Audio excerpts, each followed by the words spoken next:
Muito bom dia. Paz do Senhor. Eu quero pedir para a Rebequinha, que está ali, colocar para mim capítulo 4 do livro de Romanos, o versículo 20 e 21, que eu quero ler. Vou começar com esse versículo, falando sobre Abraão. A Bíblia diz que ele não duvidou por incredulidade. Do que ele não duvidou? Da promessa de Deus. Mas pela fé ele se fortaleceu, dando glória a Deus, e estando certíssimo, plenamente convicto, de que ele era poderoso para cumprir o que prometera. Ele quem? Deus.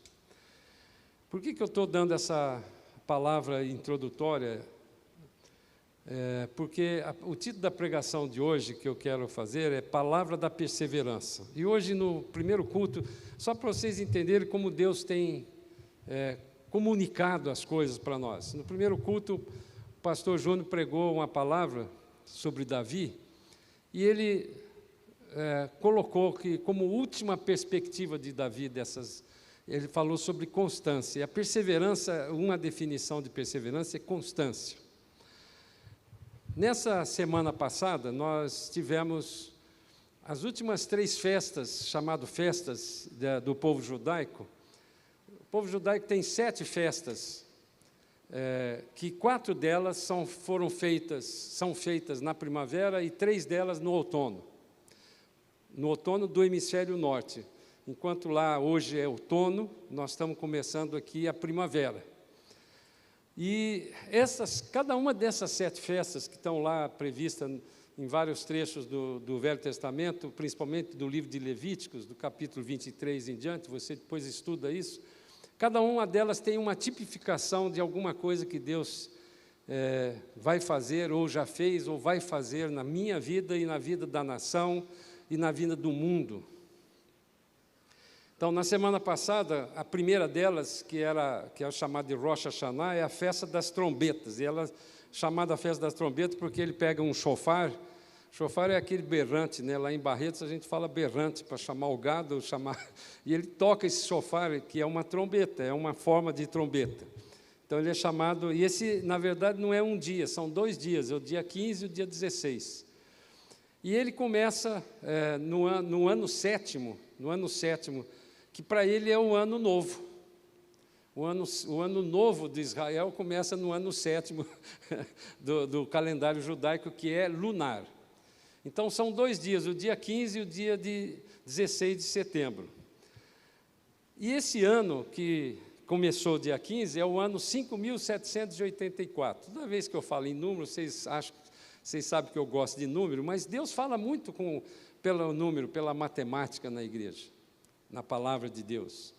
E o ano 5.784, como vocês também sabem que as 22 letras do hebraico, elas representam números também, a letra Aleph é 1, e vai por aí de 1 até 400, que é a última letra, que é Tav. Então, 5.784, 5 mais 7 dá 12, 8 mais 4 dá 12, 12 são 12 apóstolos, 12 discípulos, e 24 são aqueles anciãos que estão previstos lá na palavra, capítulo 4 de Apocalipse, no versículo 4, diz assim: ao redor do trono há também 24 tronos, assentados neles 24 anciãos, vestidos de branco, em suas cabeças estão coroas de ouro. Se você continuar lendo esse capítulo 4, você vai ver que eles depositaram as suas coroas no pé de Deus. Então, os 24 anciãos representam um tempo de adoração ao Senhor. O número 4, de 5.784, ele representa, que é o Dalet, ele representa a porta aberta. E eu comecei a estudar isso aqui, ver isso aqui, e foi me impressionando como Deus tem falado conosco pela palavra e pelos conceitos, pelas perspectivas que nós temos visto. Esse ano lunar de 1784, como ele tem que ser equiparado ao ano solar que nós fazemos, que é 365 dias, depois tem o ano bissexto, né? Então vira 366. Neste ano, particularmente esse ano, eles acrescentam um mês a mais. Então, o ano lunar do judeu, que começou dia 15 de setembro, ele vai acabar só no dia 3 de outubro de 2024, ou seja, 383 dias e não 365, ou 366, ou 360 no caso deles. É um ano atípico. Isso acontece não regularmente, mas em cada época que a Lua vai tendo esse movimento. Eu concordo com a análise desses teólogos messiânicos judeus que estudam isso, de que este ano, 5.784, é um ano de bênção, de portas abertas para o povo de Deus, que não é só o judeu. A igreja, irmãos, ela foi inaugurada no descer do Espírito Santo de Deus, na quarta festa que aconteceu, que é a festa chamada do Pentecostes. E a igreja, a partir dali, o que é composto a igreja? A igreja é composta de judeus, a igreja primitiva era a maioria de judeus, transformado em crentes em Cristo Jesus, que criam que Jesus era o Messias, composta de gentios e judeus. Jesus veio para toda a humanidade. É isso que diz lá o livro de João, no capítulo 3, versículo 16. Então, nós precisamos entender que nós estamos começando a ver mais um dos sinais da volta de Jesus. Eu estava hoje conversando com uma pessoa e disse o seguinte, por isso que eu li esse primeiro trecho que eu li, foi lá no capítulo 4, versículo 4 de Romanos. Abraão, ele recebeu uma promessa com 75 anos de idade. A promessa de Abraão era de que ele iria ter um filho a partir de uma mulher, que era a mulher dele, Sara, que era estéril, já tinha passado o tempo de ter filho, que na época tinha 10 anos menos que ele, na época ela tinha 65 anos. E Abraão teve um processo de fé, que foi chamado de pai da fé. Nesse capítulo 4 do livro de Romanos, ele faz uma análise bem clara do livro da vida de Abraão. E esse trecho que nós lemos, ele mostra o seguinte, Abraão, de repente, ele começou a perceber que Deus, que era poderoso para cumprir, para dar uma palavra, deu uma promessa para ele de ter um filho, quanto mais tempo passava, de repente ele parou, em vez dele ficar se lamentando e lamuriando de que eu já estou ficando velho, a minha mulher já era estéril, agora já está chegando no final, como é que eu faço? Ele, em vez de ficar fazendo isso, cada dia mais que ele levantava mais velho, mais ele glorificava a Deus, porque o milagre seria muito maior. E Deus foi tão maravilhoso com ele, que com 100 anos, e a mulher com 90, deu um filho para ele, conforme a promessa. E mais adiante, ele já estava tão convicto dessa promessa, que quando Deus falou, agora eu vou exigir que você pegue esse filho, que já tinha perto de 12 anos, e mate ele em holocausto. Holocausto, irmãos, é botar fogo no filho, e das cinzas virar de novo, porque ele chegou para os seus servos, que andou 3 dias com ele, e falou assim, eu e o menino vamos subir, vamos adorar a Deus e voltaremos. Ele não falou, eu vou voltar, voltaremos. Por que eu estou citando isso nessa introdução, irmãos? Porque nós estamos vivendo em tempos que, infelizmente, eu posso só dizer para vocês que vai só piorar. Nós estamos vivendo em tempos que a injustiça está prevalecendo. Nós estamos vivendo em tempos que coisas que Jesus alertou que será como no tempo de Noé e como no tempo de Ló. Eu não preciso nem ficar falando de púlpito aqui, que daqui a pouco eu posso até ser preso. Vocês sabem o que significa o tempo de Ló? Em qualquer lugar que você vai hoje, você só vê tempo de Ló.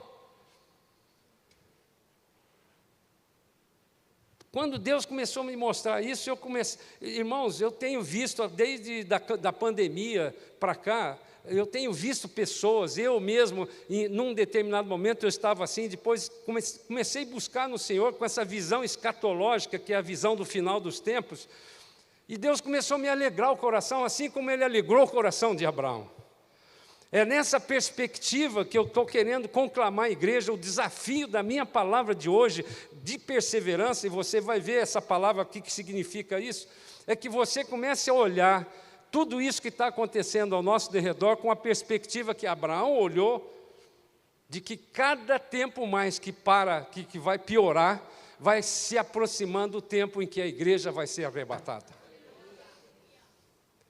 É nessa perspectiva que eu queria colocar isso para vocês. O livro de Levítico, no capítulo 23, versículo 24, diz assim, Deus falando dessa festa, que é a festa da trombeta, que é o Rosh Hashanah, que começou no dia 15 e 16 de setembro, fala aos filhos de Israel, dizendo, no mês 7º, no primeiro dia do mês, tereis descanso solene. Vai tomando posse dessa palavra profética que Deus está dando para mim e para você. Nesse dia teremos descanso solene, memorial, com sonidos de trombeta, santa convocação. Numa outra tradução, você, em vez de ser uma santa convocação, você poderia traduzir como uma reunião do povo em santidade. A igreja que vai ser arrebatada não tem placa. A igreja é aquela que é crente em Cristo Jesus, é aquele que declarou com a boca e creu com o coração. Esse é o crente, ele faz parte do corpo de Cristo, cuja cabeça é Jesus. Essa igreja vai ser arrebatada para que Deus comece a trabalhar com o seu povo, ou com a humanidade que ficou para trás. E nós vamos então agora, já que nós estamos começando a falar dessa perspectiva das festas judaicas, e o que ela representa, você vai ficar impressionado como Deus vai usando todas essas festas como numa outra perspectiva, em cima do Evangelho, que é a boa notícia. A primeira festa delas, de importância, é a Páscoa. E não só na importância, mas na cronologia. Ela acontece entre março e abril do nosso calendário solar. Jesus morreu na Páscoa. Primeiro, capítulo 1 de João, no versículo 29, diz assim, quando João Batista, olhando para Jesus, diz assim, no dia seguinte viu João Batista, a Jesus, que vinha para ele e disse, eis o Cordeiro de Deus que tira o pecado do mundo. Jesus era antes, quando ele começou o ministério, João batizou Jesus e falou, esse é o Cordeiro que tira o pecado do mundo. A visão espiritual que o Espírito Santo de Deus deu para ele era esta, Jesus morreu exatamente na Páscoa.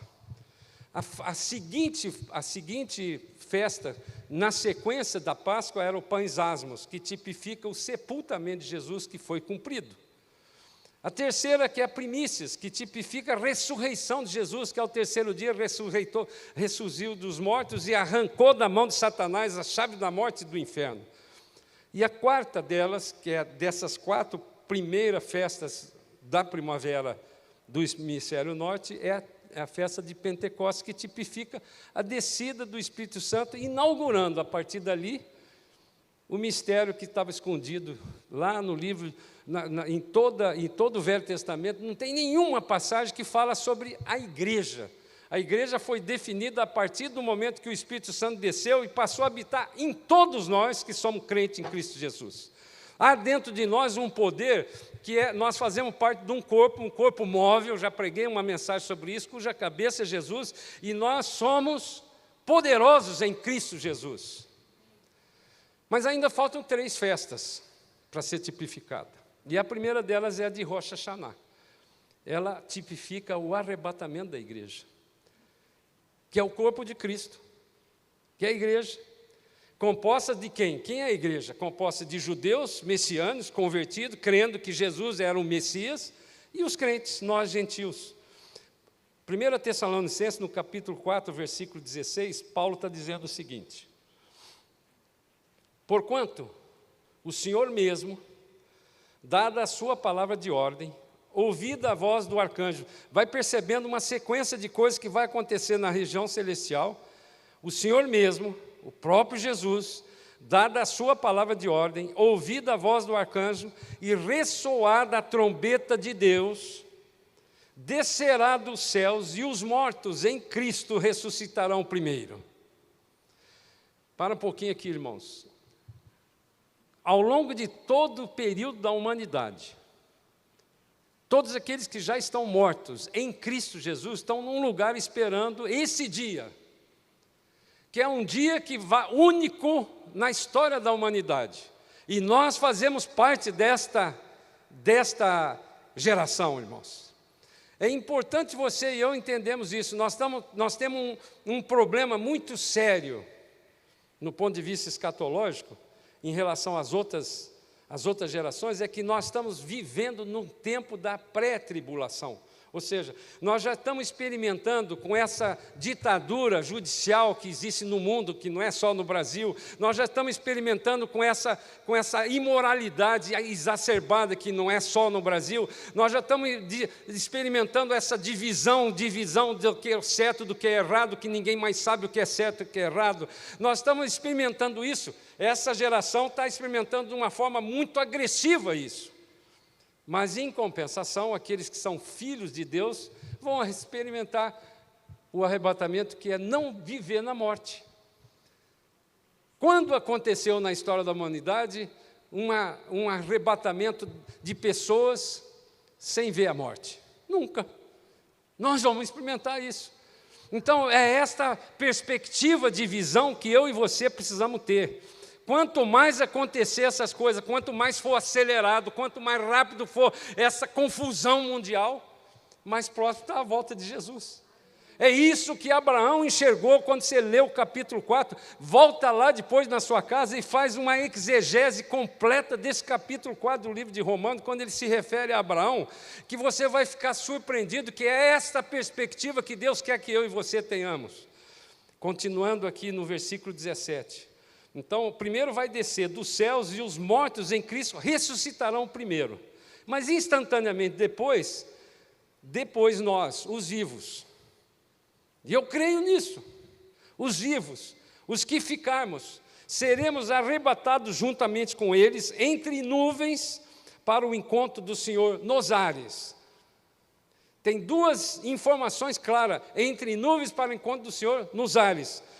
Depois disso, no final da tribulação, que é um período que acontecerá depois de 10 dias deste arrebatamento, começa a tribulação. E você vai entender por que eu estou falando depois de 10 dias. Então, nós vamos encontrar os senhores nos ares e assim estaremos para sempre com o Senhor. O versículo 18 é o que eu estou fazendo. Consolai-vos, pois, uns aos outros com estas palavras. Eu estou me consolando, estou consolando a vocês, contando essa história que eu e você, que ainda vivemos no tempo da graça, temos tempo ainda de levar pessoas a Jesus, pela graça sois salvos, mediante a fé, e nós precisamos compreender isso. Ainda dá tempo de você acertar a sua vida para você subir no arrebatamento. Ou seja, aquela tradução que eu li logo no começo, o arrebatamento será o cumprimento da reunião do povo em santidade. É o cumprimento da palavra profética que estava lá. Nós vamos encontrar Jesus nos ares. O povo que vai encontrar é o povo que está em santidade. Santidade é aquele que é separado, que foi escolhido. Lembra daquela palavra grega que eu já aprendi isso? Eu não falo grego, mas aprendi várias palavras. A palavra ecletos é que nós somos escolhidos para ser abençoados. Na sequência da tribulação, do arrebatamento, que é a festa das trombetas, você tem o dia da expiação, 10 dias depois. Portanto, no dia 25, que começa a segunda-feira, é o dia do Yom Kippur. Na verdade, não é uma festa, é um dia de arrependimento e de expiação. E o dia do Yom Kippur está representado pelos 7 anos que vai ter da tribulação. Então, se esse cumprimento da trombeta representa e tipifica o arrebatamento, 10 dias depois, oficialmente começa a grande tribulação por 7 anos. E esse dia, meus irmãos, é um dia em que Deus, que na verdade é um período de... A palavra Yom, que quer dizer, pode ser traduzida no hebraico por dia ou por um período. Esse período de 7 anos, que é chamado o período de tribulação, é de tempo de justiça de Deus sobre essa humanidade que, a partir da igreja montada, não andou de acordo com a vontade do Senhor. Então, quem que vai ficar no arrebatamento?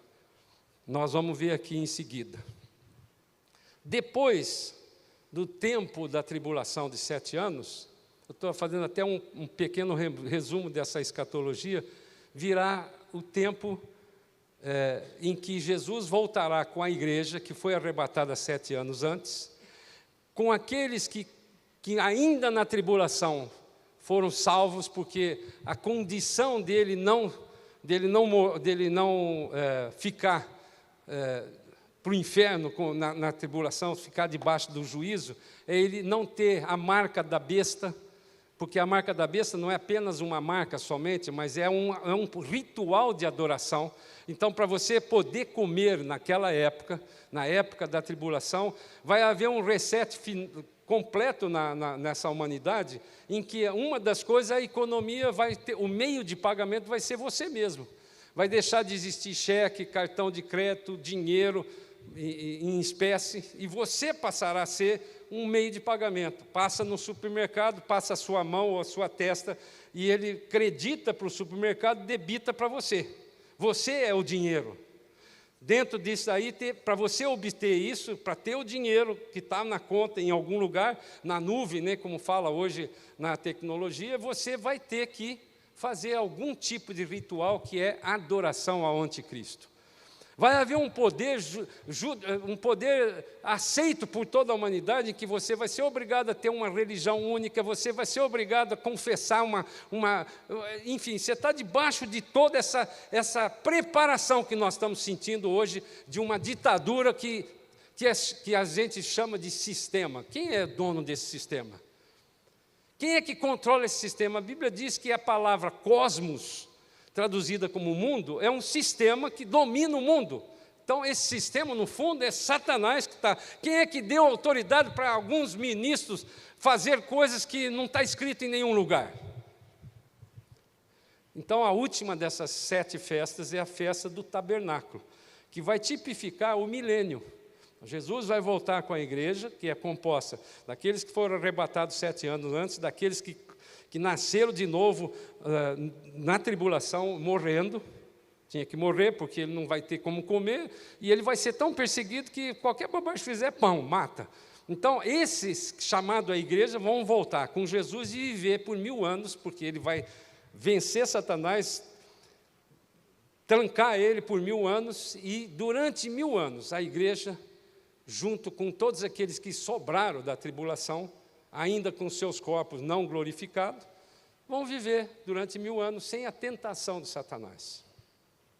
Esta festa do tabernáculo foi inspirada por João, o Espírito Santo usou João criou, quando o Evangelho de João criou uma palavra que é um neologismo grego.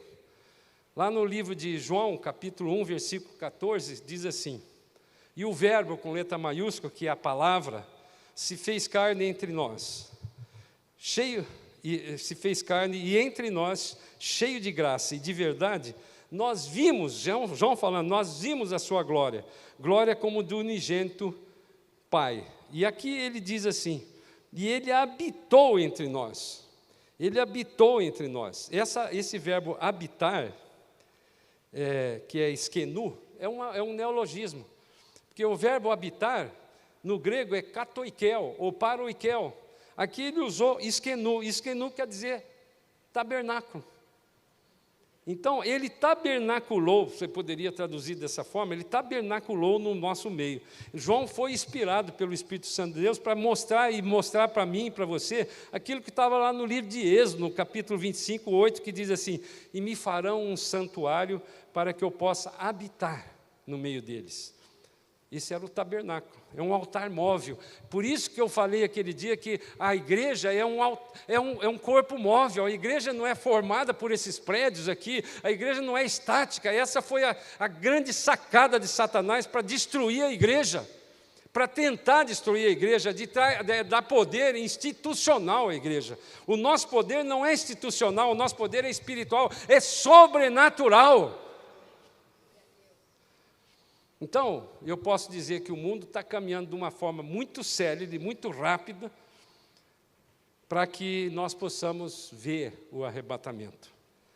E não somente ver, mas experimentar esse. Essa é a geração que vai experimentar isso. Capítulo 13 do livro de Marcos, no versículo 28, diz assim. Presta atenção nessa passagem aqui, porque muitas pessoas falam assim, mas como é que você sabe, cronologicamente, quando isso vai começar a acontecer? Jesus falou aqui no versículo 28 do capítulo 13, aprendei, pois, a parábola da figueira. Quando já os seus ramos se renovam e as folhas brotam, sabeis que está próximo o verão. Eu tenho uma brincadeira que eu aprendi como engenheiro que fazia estrada, e que quando estava fazendo a estrada eu não podia ter chuva. Então eu aprendi durante esses longos anos que eu fiz estrada, que quando eu olhava para o céu, e você que está nessa região aqui, começa a prestar atenção nisso, é um ensinamento prático que eu estou te dando. Se você olhar no céu e ver aquelas nuvens meio carneirinho, assim, parece meio bolinha, assim, de uns algodõezinhos, assim, aquele tipo de que a gente chama, eu chamo de carneirinho, de lã, você saiba que vai ter, aquilo é uma frente fria que vem do sul, porque é uma questão de pressão, de diferença de pressão, chove. Chamado frente fria porque vem do frio para o quente e chove. Então, Jesus aqui estava explicando, quando vocês olham uma figueira, vocês percebem quando está chegando o verão. Quer dizer, eu não preciso ter uma Josélia Pegorim para falar que aquilo está chegando o verão. Né? Fiz uma propaganda aqui da Josélia. Versículo 29, ele continua assim, assim também vós, quando virdes acontecer essas coisas, sabei que está próximo, às portas.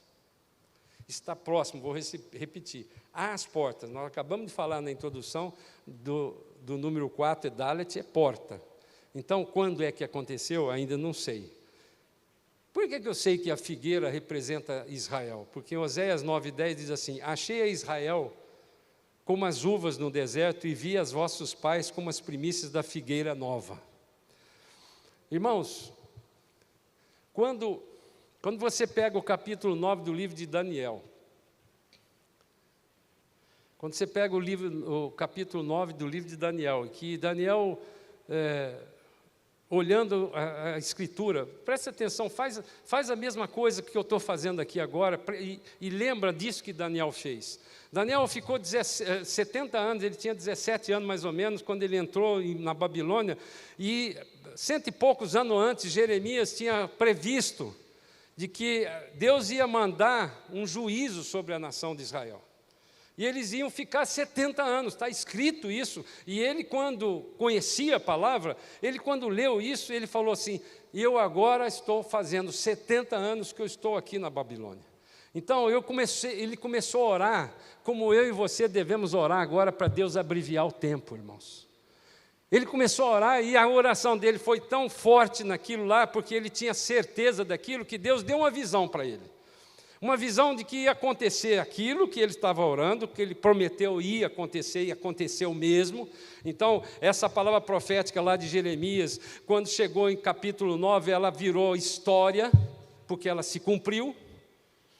Mas Deus deu uma visão para ele muito mais longe, das 70, chamadas 70 semanas, que era um período de 490 anos, porque a palavra semana, em hebraico também pode ser traduzida por 7, Shabua. Então, ele orando aquilo, ele viu o que ia acontecer em 490 anos. Dessas 70 semanas, 69 já se cumpriram rigorosamente. Portanto, já viraram história também. Mas falta uma semana. E ele parou o relógio de Deus, porque essa palavra profética foi feita para ele, que é o povo dele, e a cidade dele, que era Jerusalém. Então, quando nós hoje voltamos nesse relógio de Deus, em que depois de 2000 anos que existiu Israel, porque Israel foi destruída no ano 70 depois de Cristo, no ano de 1948, no dia 14 de maio, pode uma nação nascer em um único dia, cumprindo o capítulo 66 do livro de Isaías. Ele, olhando isso, eu olhando isso com você, falta uma semana desses 70 semanas que já se cumpriram. Por quê?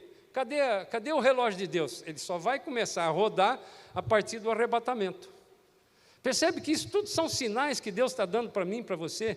Então, qual é o meu primeiro objetivo, o meu único objetivo, o meu maior objetivo dessa pregação hoje? É gerar um temor do Senhor no meu e no seu coração. Falta muito pouco para esse arrebatamento, irmãos.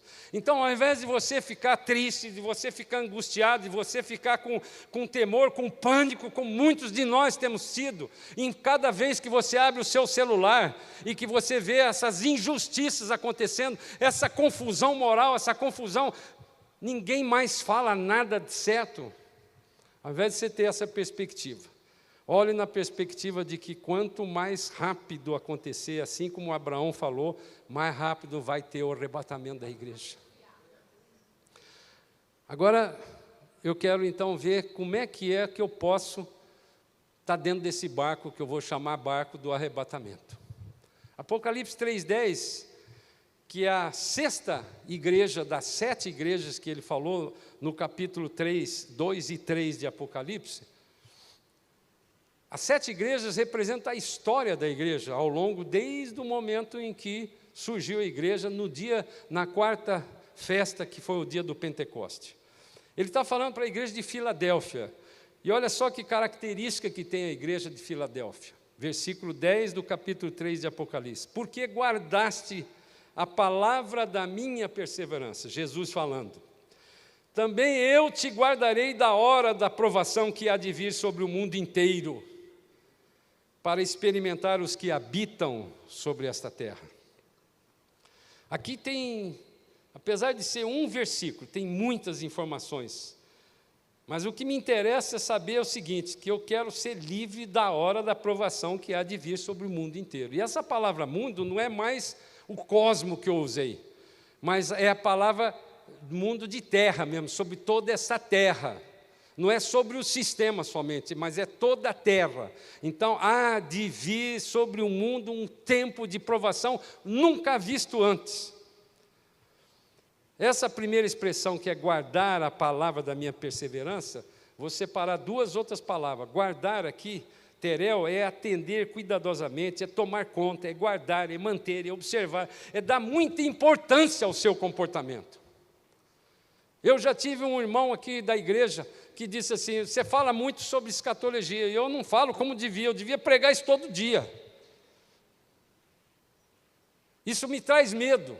Ao contrário, irmão, nós devíamos ficar cada vez mais ansiosos para ouvir essa mensagem, porque Deus está trazendo sobre nós uma promessa que vai ser cumprida como Ele cumpriu para Abraão.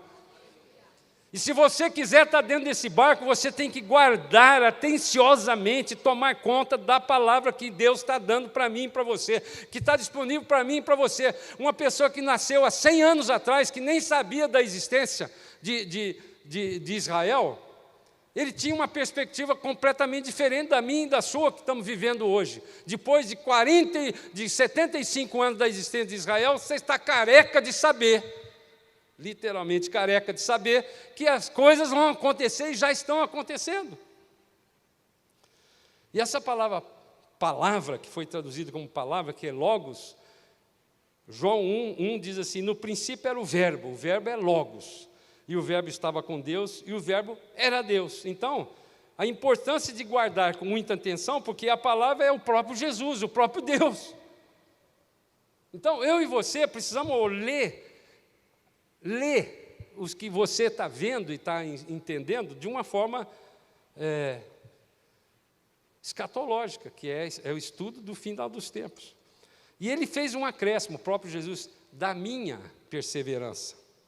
E é impressionante como eu fui procurar aqui, essa palavra perseverança, na Bíblia tem inúmeras passagens, eu vou citar só 3 aqui, que é Lucas 8,15, diz assim, quando ele se refere da parábola da semeadura, aquelas 4 situações, que uma caiu na beira da estrada, outra caiu no solo rochoso, e quando ele fala no versículo 15 do livro de Lucas 8, diz assim, a palavra que caiu da boa terra são os que, tendo ouvido de bom e reto coração, presta atenção, tendo ouvido de bom e reto coração, retém a palavra.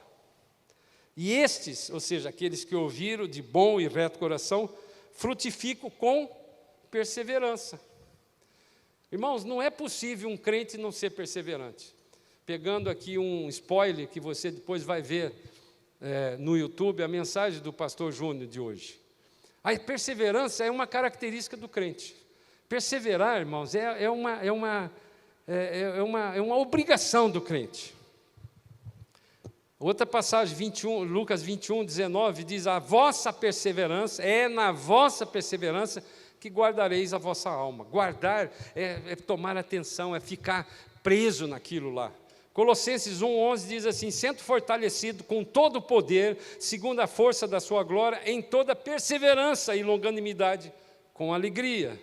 Hebreus 10, 36 diz: com efeito, tendes necessidade de perseverança, para que, havendo feito a vontade de Deus, alcanceis a promessa. Qual é a promessa que Deus tem para mim e para você? Passar a eternidade com Ele. Isso é uma promessa. Eu fui escolhido, ecletós, eu fui escolhido para passar a eternidade com Ele. Por todas essas e inúmeras outras passagens que você pode ler aqui, nós podemos concluir que há uma parte minha e sua no guardar a palavra da perseverança, em prestar atenção ao que Jesus, que é a palavra, nos diz. Amém, irmãos? Por isso que nós aqui na igreja damos tanta importância à palavra. A palavra é que nos guia. Né? O Júnior pregou essa mensagem hoje, falou de guiar, teleguiado, um míssil teleguiado. Hoje eu entendi, ouvindo o que o pastor Júnior falou, daquela mulher Carla não sei o que tem no YouTube, Damasceno, quando ela fala, vem aqui um míssil. O míssil é porque ele foi teleguiado, foi guiado diretamente para cada um de nós. Amém? Mas ele termina nesse negócio aqui, dessa passagem, dizendo o seguinte: eu posso perguntar, então, quem não são os que não vão ser arrebatados? Quem são aqueles que não vão ser arrebatados? É uma pergunta. Eu estava fazendo toda a colocação da parte positiva. E a parte negativa? Quem é que não vai ser arrebatado? Ele está aqui a resposta. Os que habitam sobre a terra. Bom, então, se tem alguém que não vai ser arrebatado, é o que habita sobre a terra, o que significa esse habita? A palavra katoikel, que é uma habitação definitiva, ela é um amor ao sistema.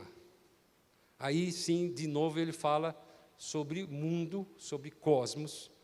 João 17, 14 diz assim: eu lhes tenho dado, Jesus falando, eu lhes tenho dado a tua palavra, e o mundo os odiou, porque eles não são do mundo, como também eu não sou. Você não consegue agradar o sistema sendo crente. Não é possível você fazer um acordo com o sistema, com o mundo, com a carne, sendo crente. Quando eu falo ser crente, não é ter placa de igreja, sendo aquele que está contra as coisas que você vê que o mundo faz, que são contra a palavra de Deus. Você entra em ambientes, em lugares que você fica incomodado, que você fica constrangido.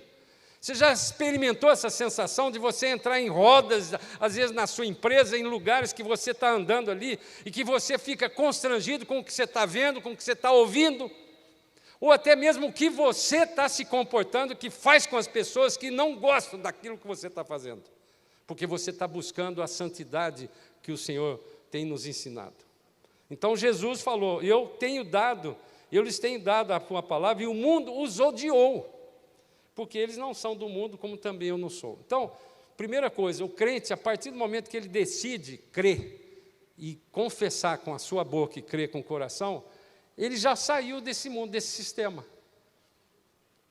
Passou a habitar dentro de você o Espírito Santo de Deus, você já não é mais daqui, você é um extraterrestre, no aspecto do terrestre sendo esse sistema.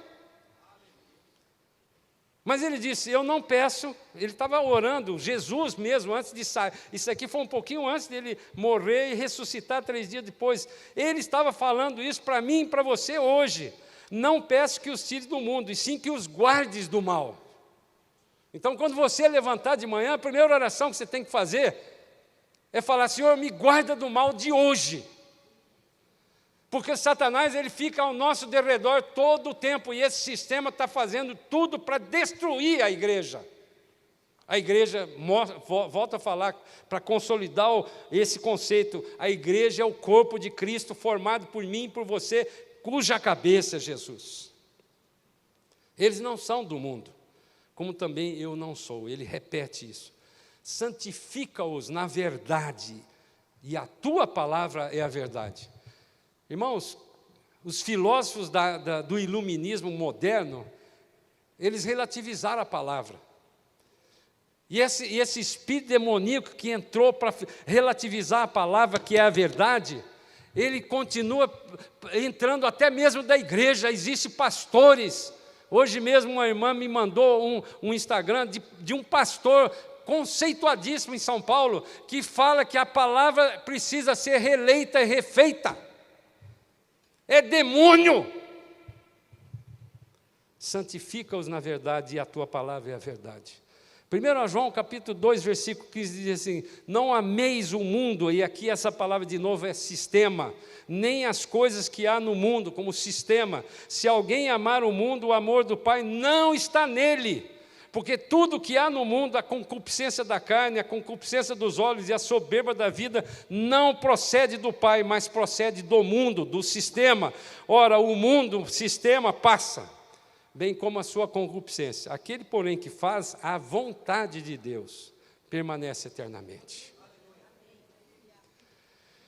João 16, 8, ele continua: quando ele vier, convencerá o mundo do pecado, da justiça e do juízo. Quem é que quando ele vier? O Espírito Santo de Deus. Esse mesmo que habita dentro de você, ele fica dialogando com você todo momento, irmãos. O Satanás, ele te lança uma casca de banana, você escorrega e cai. Aí o Espírito Santo de Deus explica para você o que aconteceu. Se você não ouve isso, você vai caindo na armadilha de Satanás.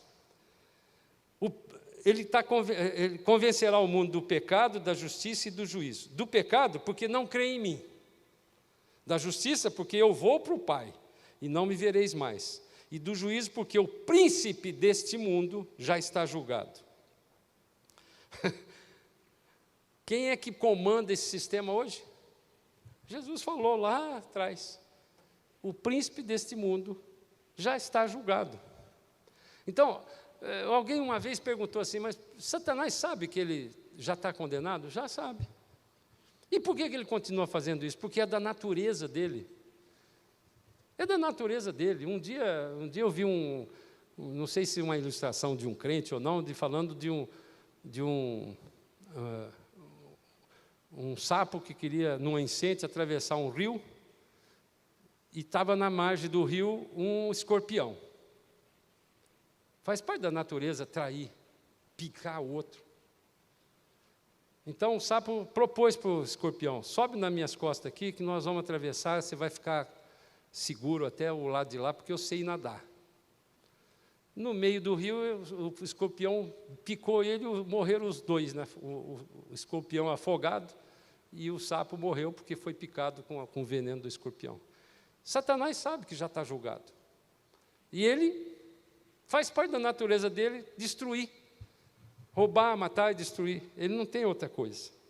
Nós cantamos hoje aqui uma opção de hino, como eu falei, que o Espírito Santo vai falando conosco. Se você lembrar, o último hino que nós cantamos diz assim: o impossível e o inatingível, de repente, vai acontecer. Alguém poderia falar assim: esse negócio de arrebatamento, eu já ouvi isso também, não agora, mas mais antigamente. Esse negócio de arrebatamento, faz tempo que eu ouço isso. Faz muito tempo que eu ouço isso.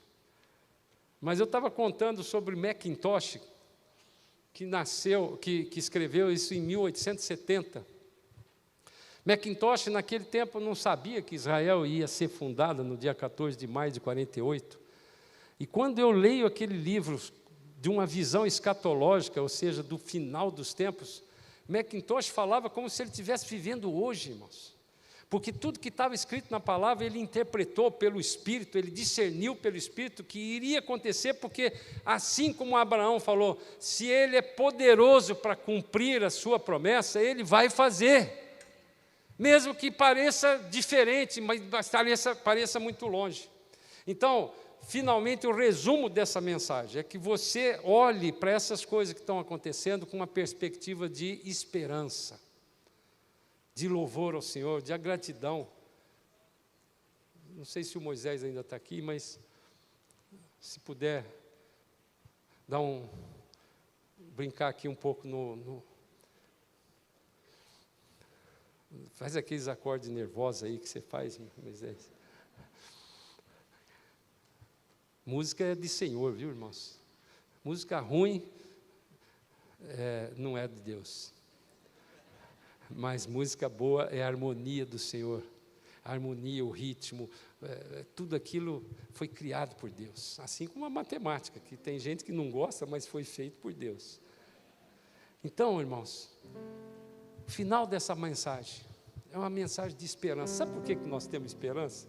Porque ainda dá tempo. Ainda dá tempo para você e eu experimentarmos um arrebatamento, irmãos. Você já imaginou o dia seguinte do arrebatamento da igreja?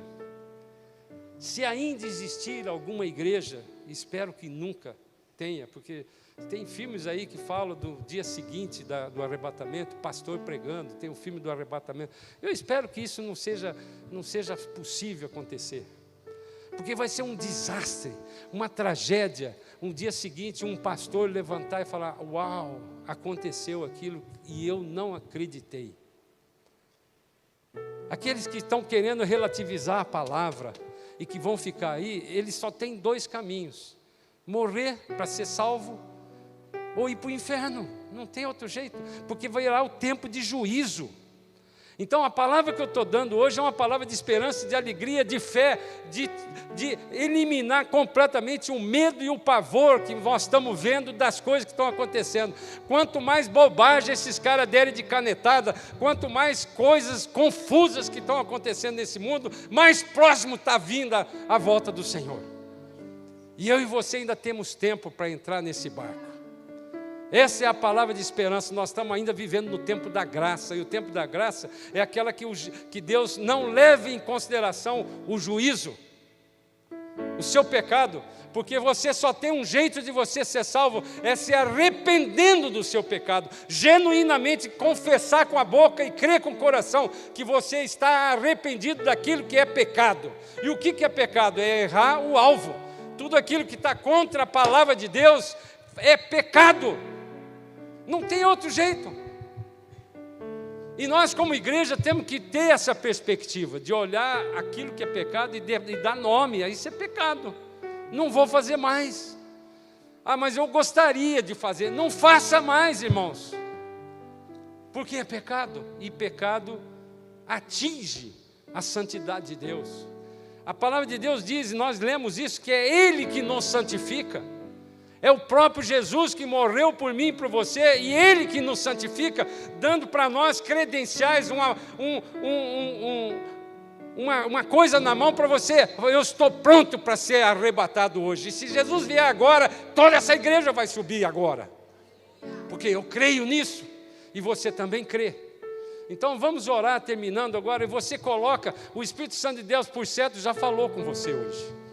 E Ele já está colocando para você aquilo que está lá no peripatel do seu pecado, aquilo que está fazendo, rolando, isso aqui eu não consigo, isso aqui eu não consigo. Irmãos, não tem nada que o Espírito Santo de Deus que nos mostra que Ele não pode destruir na mão de Satanás, porque a palavra de Deus, já lemos hoje, que Ele já está julgado, Ele está debaixo na minha pé e do seu pé. Senhor amado, essa é a sua palavra. O Espírito Santo de Deus falou conosco através dessa palavra profética, porque ela veio diretamente da sua palavra que o Senhor falou. Nós estamos guardando aqui prestando muita atenção, guardando a palavra da perseverança.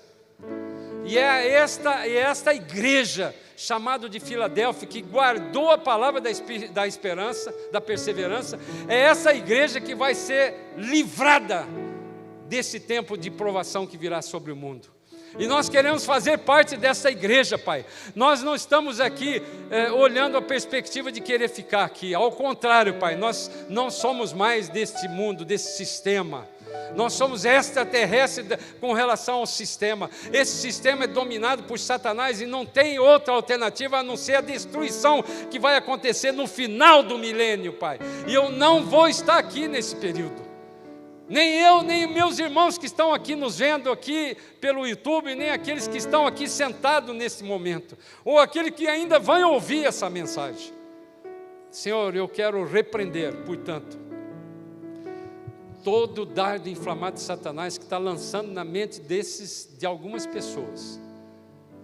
E eu repreendo na autoridade do nome poderoso de Jesus Cristo.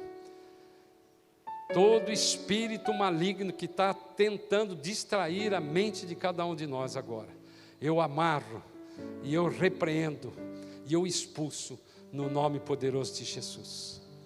Senhor, o Senhor tem nos dado uma palavra de esperança. Esperança no Senhor, assim como Abraão creu contra a esperança que havia ao derredor dele é que ele, quanto mais velho ficasse, mais difícil seria o milagre. Mas Abraão creu no Deus Todo-Poderoso, que quando promete, Ele cumpre, Ele é fiel. E nós cremos em tudo que está escrito e tudo que falamos aqui agora. Estamos vendo esses sinais desse final dos tempos, Pai, e nós queremos experimentar essa bênção maravilhosa, que é ser arrebatado, não experimentar a morte, para a honra e para a glória do nome de Jesus. E que a graça de Deus e que o amor do Espírito Santo de Deus, o amor de Jesus, o amor do Espírito, o amor de Deus, e as consolações do Espírito Santo de Deus e a comunhão do Espírito Santo de Deus estejam conosco hoje e para sempre. Vão na paz do Senhor. Boa semana, irmãos.